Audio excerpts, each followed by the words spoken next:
Introducing Pioneer SPHERA, the world's first aftermarket in-vehicle Dolby Atmos receiver. No new car required. No extra speakers. Just pure, immersive sound. Experience sound reimagined. Music that surrounds you with depth, clarity, and detail you can feel. SPHERA analyzes your car's unique acoustics, adapting every note so you hear music as the artist intended. Unlock new layers, height, and dimension. Hear sound move all around you, above, beside, and behind. Enjoy your favorite tracks in a whole new way with spatial audio that adapts to your car. It's finally here, the world's first aftermarket Dolby Atmos experience for the car. I'm really excited about this, and I'm going to take you through everything that you need to know about this radio, how to set it up, calibration process, and everything you need to get the full Atmos experience. But first, I want to clear the air a little bit. We've been teasing this radio for a couple months, and I've seen a lot of comments. The thing that I think comes up the most is, does it play movies? Because if it doesn't play movies, then what's the point of Dolby Atmos? And I think that is a, fair question, but also a pretty easy thing to misunderstand. So Dolby, obviously was first known for movies, but over the last few years, they've actually started remastering a lot of music for Dolby Atmos. So we've actually partnered with Dolby and Apple to bring this to you. And if you go on Apple Music, you'll notice that there is a lot of actual tracks on there that have been remastered or even just made from the beginning, if they're newer songs, in Dolby Atmos. And this radio is going to let you take full advantage of that. The next thing that I've heard is, does it have a center channel output? And it does not, but there's a reason for that. I know a lot of vehicles out there do have a center channel, but we wanted to give everybody the opportunity to experience this, and not every car has a center channel. So if this did have a center channel output, then you either have to install a center channel in the vehicle or figure out a way to disable that. And because this head unit is playing back the Dolby file natively, it's not doing any compression, any transcoding, or anything like that. It is playing back the full resolution Dolby Atmos file. We actually have partnered with Dolby, and there's their technology in this head unit that allows us to output that full Dolby Atmos file in just 4 channels of output. So just your front 2 speakers, your rear 2 speakers, and a subwoofer, and you're going to get the full experience. Now, what's the advantage of Dolby Atmos, right? Why are we doing this? And I think right off the bat, the biggest advantage is just sound quality. The files of Dolby Atmos are much bigger, right? And so I think that kind of the easiest way to compare this is if you went out and bought a 4K TV and hooked up a VHS player to it, right? It's not going to look very good because the source material has to be there for the TV to be able to play back that 4K quality image. And so if the source material is that much better with Dolby Atmos, and then you add this head unit to it, your bass is going to be much richer. The details of the music is way better, and just overall everything sounds better. The next thing that I think people kind of get confused on with Dolby Atmos is like, well, with Dolby Atmos music, it's height speakers. You're going to have speakers above you and all of that. And I don't want it to sound like my guitarist is on a trapeze wire swinging around the room. And again, that's not what this is for. There is some EDM music that does have stuff moving all around the car, and it's really cool. But the main advantage is just the improved detail, the larger file sizes, and the much better accuracy.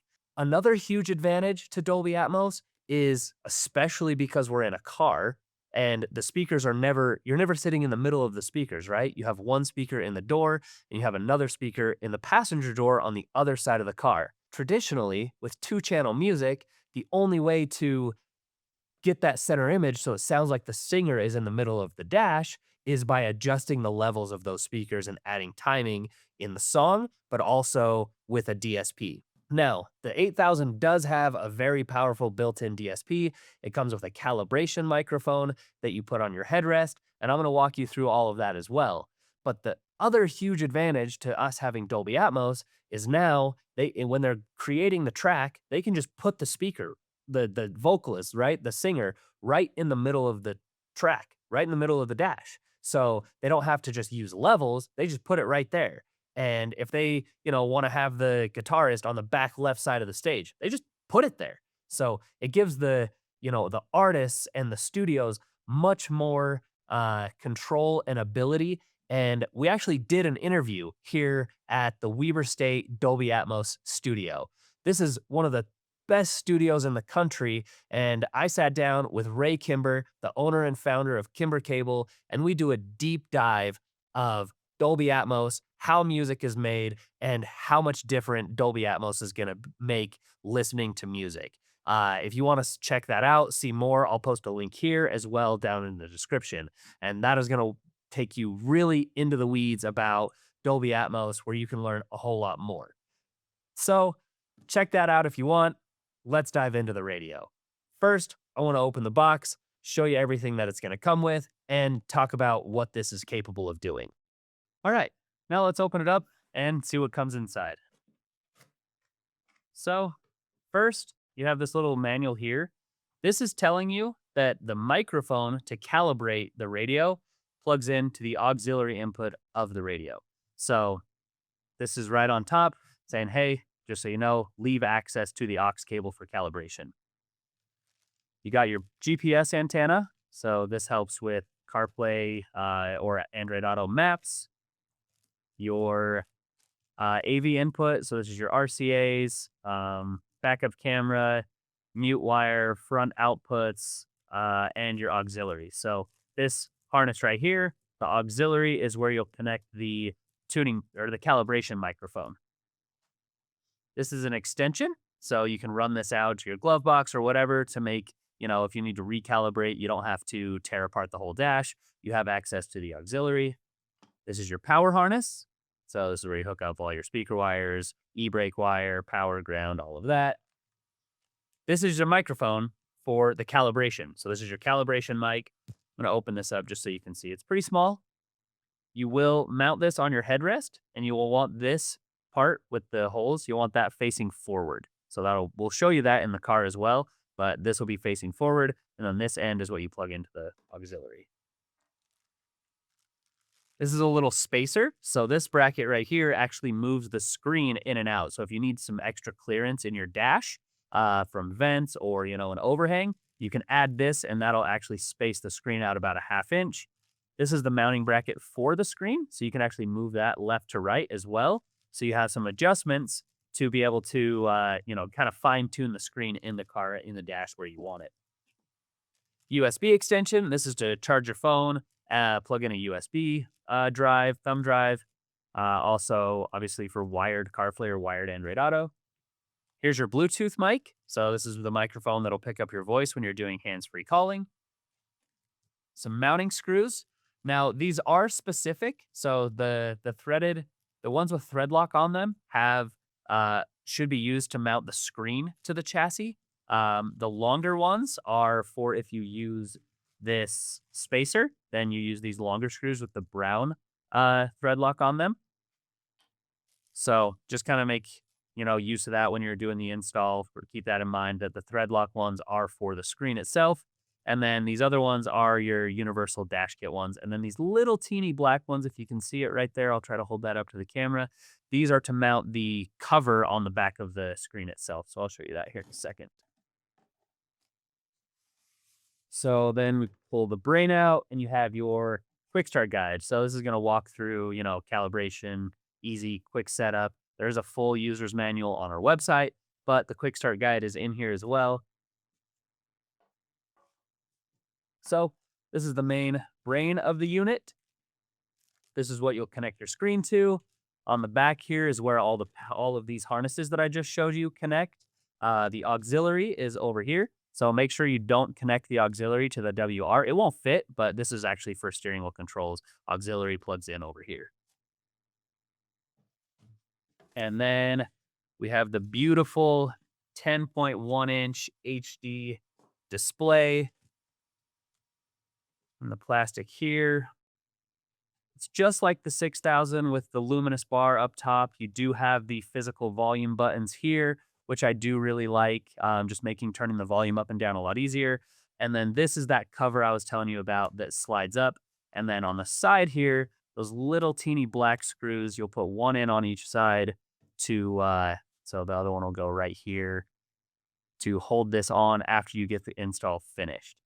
There are some connections on the back of here. So you'll have one here, and then the other connection goes right in here. And those come from the main brain, wherever I just put that. Oh, that under here. So there's two wires on the front here that connect to the two plugs. And then again, you can use the included brackets here. Oh, we'll just throw that anywhere. So these included brackets, you can either mount this one like that to get that added space there, or you can mount this straight to the chassis if you don't need the spacer. And then there's 3 different mounting points on the front of here where you can mount it over here to the left, you can mount it in the middle, or over here to the right to get some adjustments. And then once the screen is installed, you do actually have some fine tilt adjustment here. You can go a little bit back or really far forward on this bracket. So tons of flexibility when you're doing the install to get that fit in your dash exactly how you want it. And that is everything that comes in the box. Now let's go get it installed and show you how to calibrate it. All right, so we're out in the truck and I'm gonna walk you through how to set it up and the initial calibration.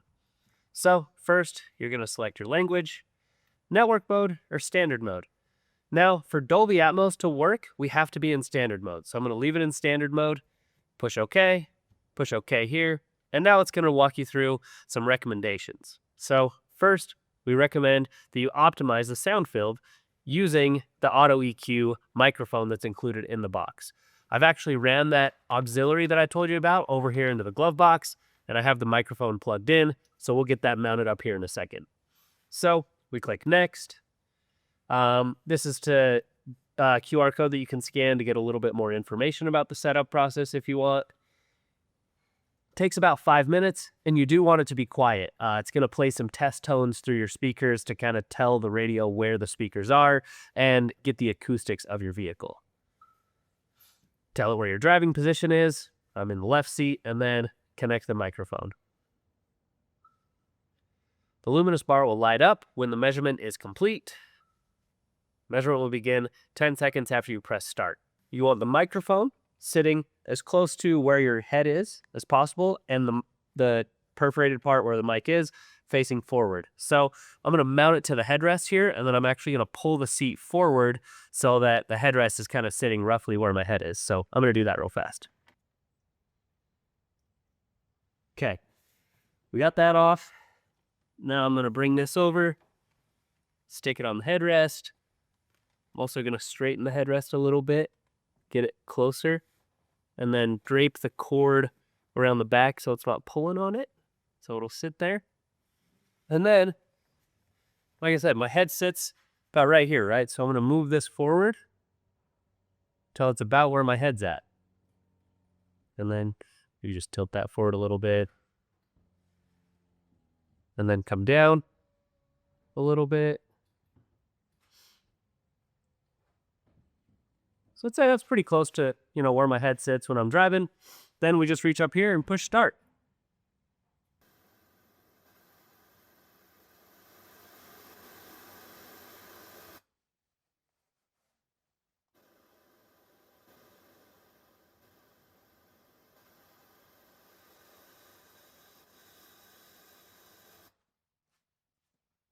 All right, now that the calibration's done, move the seat back so I can sit up here. And then we'll hit next and start. Calibrates and stores speaker settings to optimize the Dolby Atmos experience. After performing the Dolby Atmos content, confirm results. Hit OK. Tap play. This is Dolby Atmos. Now remember, for Dolby Atmos, you do have to have an iPhone with CarPlay as well as Apple Music. Okay, now that the calibration's finished, we'll do Apple CarPlay and get that all set up. I'm going to skip that. It's the same as you've always set up CarPlay forever, and then I'll show you how to listen and experience Dolby Atmos. Okay, now we're in Apple CarPlay. I'm going to show you how to get the most out of Dolby Atmos and make sure you're actually playing back in Dolby Atmos. The first thing that you're going to want to do is come into the settings on your phone and make sure that in music, Dolby Atmos is enabled. The next thing that you do is you jump into music and let's play a song. So you'll come into Apple Music, find a song, push play, and then we'll jump into music here. And you'll see that right here it says Dolby Atmos. But how do we know that we're actually getting the Dolby Atmos playback? So there's a way you can check. You can actually push the home button, come over here to the quick access menu, and you'll see that the up mixer is grayed out. You can't actually turn that on. If you're not playing Dolby Atmos, you can enable our up mixer stereo spatial sound to be able to improve and kind of give you that spatial effect. But with the full Dolby Atmos, the radio is going to do all the processing for you and you don't need to do anything. So if this is grayed out, you know that the radio is receiving that Dolby Atmos file and it's playing correctly. Now, I'm going to switch to Android Auto and show you how you can use that and use the up mixer.